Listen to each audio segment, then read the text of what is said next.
జేపీసీకి జమిలీ ఎన్నికలు వక్ఫ్ బోర్డు పోయింది. వక్ఫ్ బోర్డుతో పాటు ఇప్పుడు జేపీసీకి జమిలీ ఎన్నికలు కూడా. లోక్సభలో 2 బిల్లులు ప్రవేశపెట్టిన కేంద్ర మంత్రి అర్జున్ రామ్ మేఘ్వాల్ తీవ్రంగా వ్యతిరేకించిన విపక్షాలు. డివిజన్ ఓటింగు అనుకూలంగా 269 ఓట్లు. సాధారణ మెజారిటీ కూడా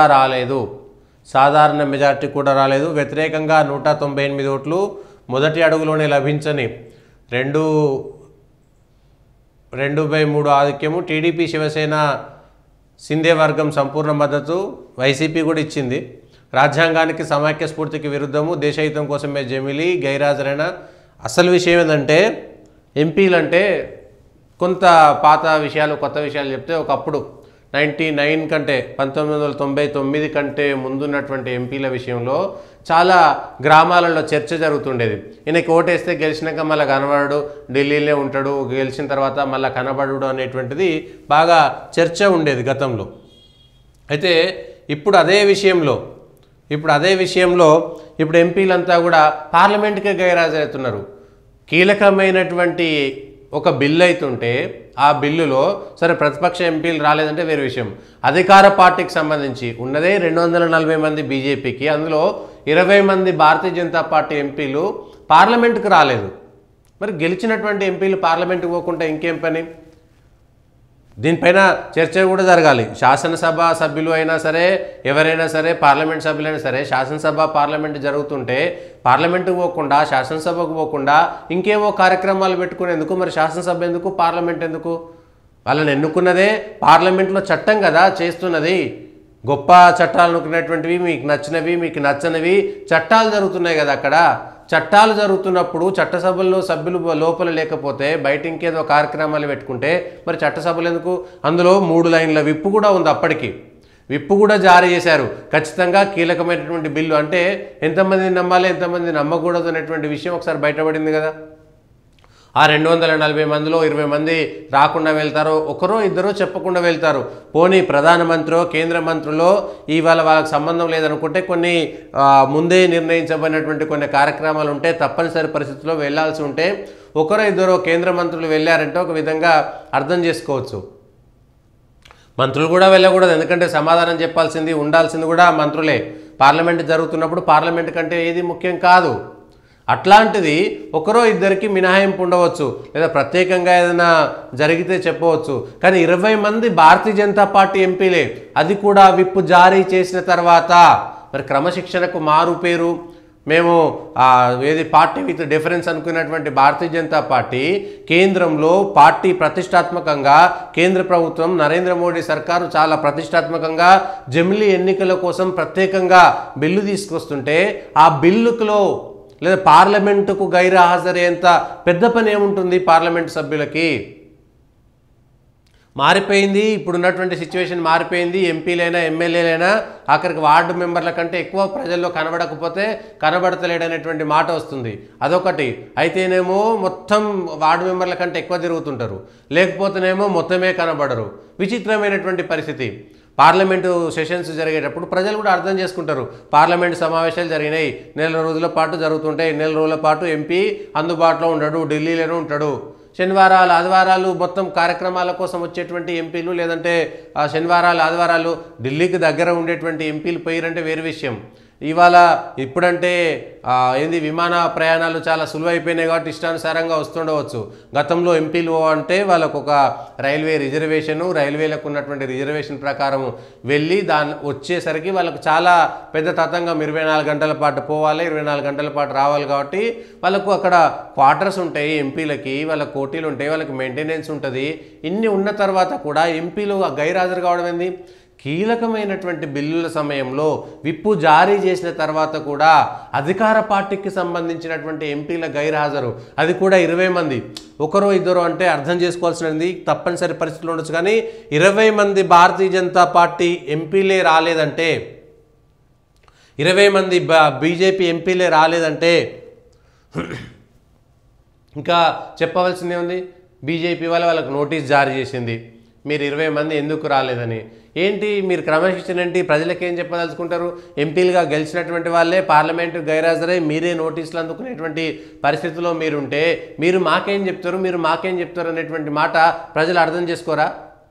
ప్రజలు ఆడ నిలదీయరా రేపు పొద్దుగాల? ఎవరికి ఖచ్చితమైనటువంటి పనులు ఉంటాయి, ఏ పనులున్నా ఆ సందర్భంలో కేవలం ఆసుపత్రులు లాంటివి తప్ప, లేదంటే కుటుంబ సభ్యులకు ఏదైనా జరిగితేనో ఇంకేదైనా అనుకోకుండా జరిగితే తప్ప ప్రత్యేకమైనటువంటి కారణాలు ఏమి ఉండవు. అవకాశం ఉంది, వచ్చి పోవచ్చు. విమాన సర్వీసులు చాలా ఉన్నాయి, చాలా సింపుల్గా గంట ఏ దగ్గర పోయినా 2 గంటల పాటు ఢిల్లీకి, అత్యంత దూరం అనుకున్నటువంటి నియోజకవర్గాల నుంచి కూడా 2 గంటల పాటు వెళ్ళిపోవచ్చు ఢిల్లీకి. కీలకమైనటువంటి బిల్లు పార్లమెంట్లో వస్తుంటే బీజేపీ ఎంపీలు రాకపోతే వాళ్ళ భారతీయ జనతా పార్టీ అధిష్టానం వాళ్ళకు సంబంధించి 20 మందికి నోటీసులు ఇవ్వాల్సి వచ్చింది. విప్పు జారీ చేసిన తర్వాత విప్ అందుకున్నటువంటి ఎంపీలు కూడా ఇంత నిర్లక్ష్యంగా ఉంటారా? కీలకమైనటువంటి బిల్లులపైన ఓటింగ్ జరుగుతుంటే వాళ్ళ డివిజన్ జరిగింది, జరగదేమో ఖచ్చితంగా వెళ్ళిపోతుంది అనుకున్నారేమో, కానీ డివిజన్ జరిగింది. ఇవాళ ఎంత 269 మంది, కనీసం 272 మంది కావాల్సినటువంటి సాధారణ మెజారిటీ కూడా ఇవాళ ఎన్డీఏ సర్కారుకు లేకుండా పోయింది. దేశంలో చర్చ జరగదా? ప్రజల్లో చర్చ జరగదా? 3వ వంతు ఉండాలి, దానికి సంబంధించి 3లో 2వ వంతు ఉండాల్సినటువంటి ఎంపీలకు మద్దతుకు సాధారణ మెజార్టీ కూడా రాకపోతే ఎక్కడికి వెళ్ళవుతుంది అనేటువంటి విషయాన్ని అర్థం చేసుకోవాల్సినటువంటి అవసరం.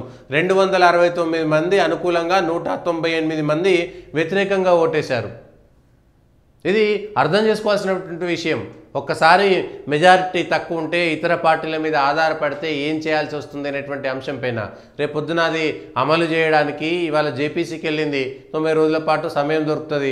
ఆ జేపీసీ వచ్చి నెక్స్ట్ సెషన్లో బిల్లు పెట్టినప్పుడు ఎక్కడ మెజారిటీ వస్తుంది? మీకు మెజారిటీ రావడానికి కావాల్సినటువంటి దాంట్లో సభలో 467 మంది ఓటింగ్లో పాల్గొన్నారు. అందులో 3/2 మంది అంటే 311 మంది. కానీ అనుకూలంగా వచ్చినటువంటి ఓట్లు 269. 20 మంది బీజేపీ ఎంపీలు వచ్చినా కూడా 20 మంది బీజేపీ ఎంపీలు వచ్చినా కూడా అంటే బీజేపీ ఎంపీలను రావద్దన్నారా? బీజేపీ అధిష్టానమే వద్దన్నదా? ప్రతిపక్షాలకు సంబంధించినటువంటి వాళ్ళు వస్తారా? ప్రతిపక్షాలు 3/2 అంటే 311, 269 మాత్రం 20 మంది అంటే 289 వస్తాయి.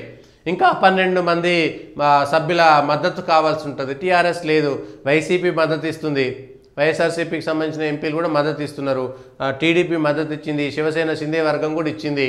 రేపొద్దున అవసరమైనప్పుడు బిల్లు పాస్ అవ్వాలనుకున్నప్పుడు క్రాస్ ఓటింగ్ అవుతుంది. 467 మందిలో 311 మంది పూర్తి స్థాయి వస్తే కూడా ఎంతమంది వస్తుంది ఏంటి అనేటువంటిది చూడాల్సినటువంటి అంశం. 2 మెజారిటీ రావాల్సింది.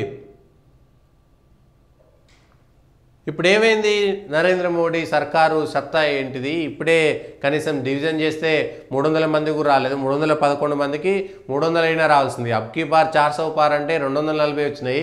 వచ్చిన జనాలు కూడా నిర్లక్ష్యంగా ఉండి ఏమీ లోక్సభ అంటే ప్రజలంటే బిల్లులంటే దేని మీద గౌరవం లేకుండా ఎవరెవరు ఉన్నారో 20 మంది గైరాజరైనటువంటి వాళ్ళు ఎవరైనటువంటిది లిస్టు రాలేదు. కానీ వస్తే ఎవరు ఏ రాష్ట్రం నుంచి ఎంతమంది ఉన్నారనేటువంటిది కూడా క్లారిటీ వస్తుంది. ఎవరు ఎందుకు నిర్లక్ష్యంగా ఉన్నారు? నిన్న నరేంద్ర మోడీ రాజస్థాన్ పోయింది కాబట్టి రాజస్థాన్ ఎంపీలంతా అక్కడ ఉన్నారేమో మరి. కానీ గెలిచినటువంటి ఎంపీలు ఎందుకు గెలిచారు, ఎందుకు రావాలి, ఎందుకు వచ్చింది? పార్లమెంట్లో కీలకమైనటువంటి బిల్లు పెట్టినప్పుడు విప్పు జారీ చేసిన తర్వాత అధికార పార్టీకి 311 మంది లేకపోయారు. రేపు పొద్దుగాలు 20 మంది వస్తే ఆ సంఖ్య పెరుగుతుంది. మరి అవతల పార్టీ వాళ్ళ శివసేనకు సంబంధించినటువంటి ఉద్ధవ్ ఠాక్రేనా మిగిలినటువంటి పార్టీలు ఎవరు మద్దతు ఇస్తారు? 3/2 మెజార్టీ ఎక్కడికి వెళ్ళి తీసుకొస్తారు? రేపు పొద్దుగాల అనుమానం రాదా? ఇదే గనక వీగిపోతే ప్రభుత్వం పైన ఎంత ప్రభావం పడుతుంది? వీగిపోయేటువంటి అవకాశం లేదనుకోండి, కానీ ఓటింగ్ పెట్టిన తర్వాత ఇవాళ జేపీసీకి వెళ్ళింది. అది బిల్లు పాస్ కావాలంటే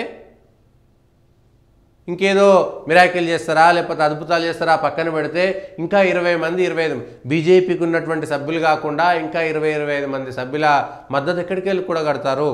లేదా ప్రతిపక్ష పార్టీలకు సంబంధించినటువంటి ఎంపీలను గైర్హాజరు చేస్తారా? ఏం చేస్తారా? సందర్భంగా చూడాల్సినటువంటి అవసరం ఉంది. కానీ అవుతుందా లేదా ప్రజల్లో ఇదొక చర్చకు వచ్చేస్తుంది. అవసరం ఉందా లేదా ఏంటి అనేటువంటి అంశం పైన క్లారిటీ ఉండాలి కదా. మళ్ళా బీజేపీ చాలా స్పష్టంగా మేము నేషన్ ఫస్ట్, మేము దేశం కోసం ప్రాణాలు అర్పిస్తాము, మేము ఇంకా చిన్న చిన్న విషయాలను పట్టించుకోము, భారతదేశం కోసమే పనిచేస్తాం అనుకున్నటువంటి వాళ్ళు పార్లమెంటు జరుగుతుంటే బిల్లు పెడుతుంటేనే హాజరు కానటువంటి సభ్యులుండి క్రమశిక్షణ కలిగినటువంటి పార్టీగా చాలా గొప్పగా చెప్పుకునేటువంటి పార్టీ, ఆ పార్టీకి సంబంధించింది వాళ్ళ ఎంపీలే లేకపోవడం అనేటువంటిది ఏ విధంగా సమంజసం? అలా నోటీసులు అందుకున్నటువంటి 20 మంది ఎంపీలు ఎవరెవరు ఉన్నారు అందులో?